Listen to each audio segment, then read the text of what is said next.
The battle over civility continues to intensify tonight, and joining me now with his take on it all, former advisor to Chuck Schumer, radio show talk show host Chris Hahn. All right, Chris, you heard Maxine Waters. Let's make sure we show up wherever we have to. And if you see anybody in a restaurant, department store, gas station, get out, create a crowd, push back, tell them they're not welcome anymore anywhere. What's that about, Chris?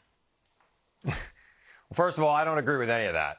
And I know Senator Schumer made a statement from the floor distancing himself from that, too, disavowing that completely.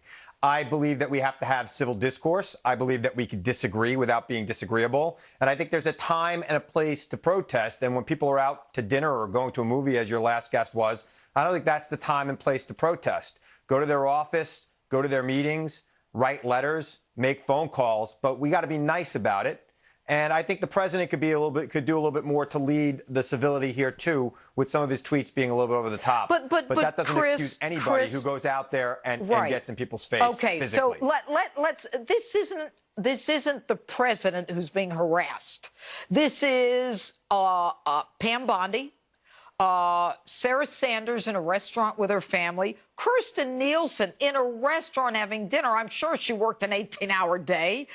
They go to her home. They're pushing back on everyone. I walk down the street in Manhattan. I honestly am not worried about a thing, but I get it, too. I mean, why is it that the conservative women are getting it?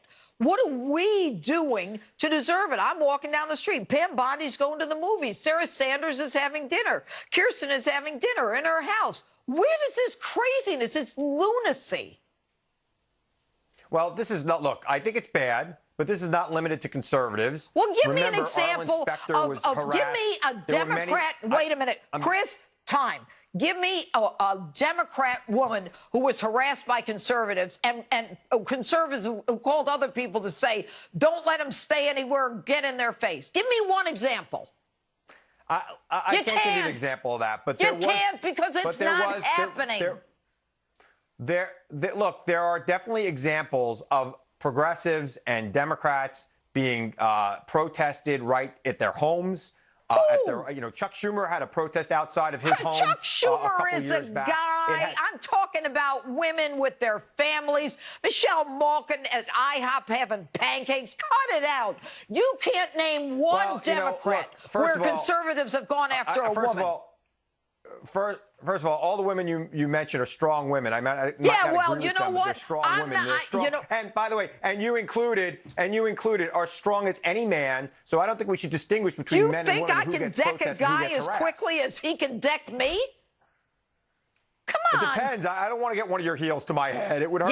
Yeah. So okay. Look, you're tough. We know that, Judge. I've been around you long enough to know how tough you are. But that said, nobody should be getting in anybody's physical space. That's not what this is about. We're Americans. We can disagree with each other without coming to blows, without invading people's personal space. I think that's despicable, and I think that kind of stuff needs to stop. As for Sarah Sanders, let me make one more point. As for Sarah Sanders, that restaurant should have served her, and the guy who makes the cake in Colorado should have baked the cake for the gay couple that was getting married. No. Let me explain the difference, Chris. And I'm so glad you brought that up. Herein lies the rub. And I don't mean to point my finger, but where religion is involved, freedom of religion, religious freedom takes priority. All right, that baker had no problem serving gays. He didn't want to make the wedding cake because that was contrary to his religious beliefs, the wedding. He'd sell them 9 million chocolate cakes. Slope. It was the wedding cake. But you know what? But that's not the point. Chris, should Pam Bondi, should she have filed criminal charges? You and I both know that's harassment. You know what? I mean, it's a political question for her, right? How is that going to look politically in her state? I don't know the answer to that. I think if it was me, I would file criminal charges if I were her. But, if these people are harassing, I didn't see the tape. I didn't see the video. I don't know exactly what happened. But if they were trying to incite violence, that crosses the line, in my opinion, from peaceful protest. Well, you're right, Chris. And I have to tell you, I'm not going to fight with you anymore because we seem to be agreeing with each other.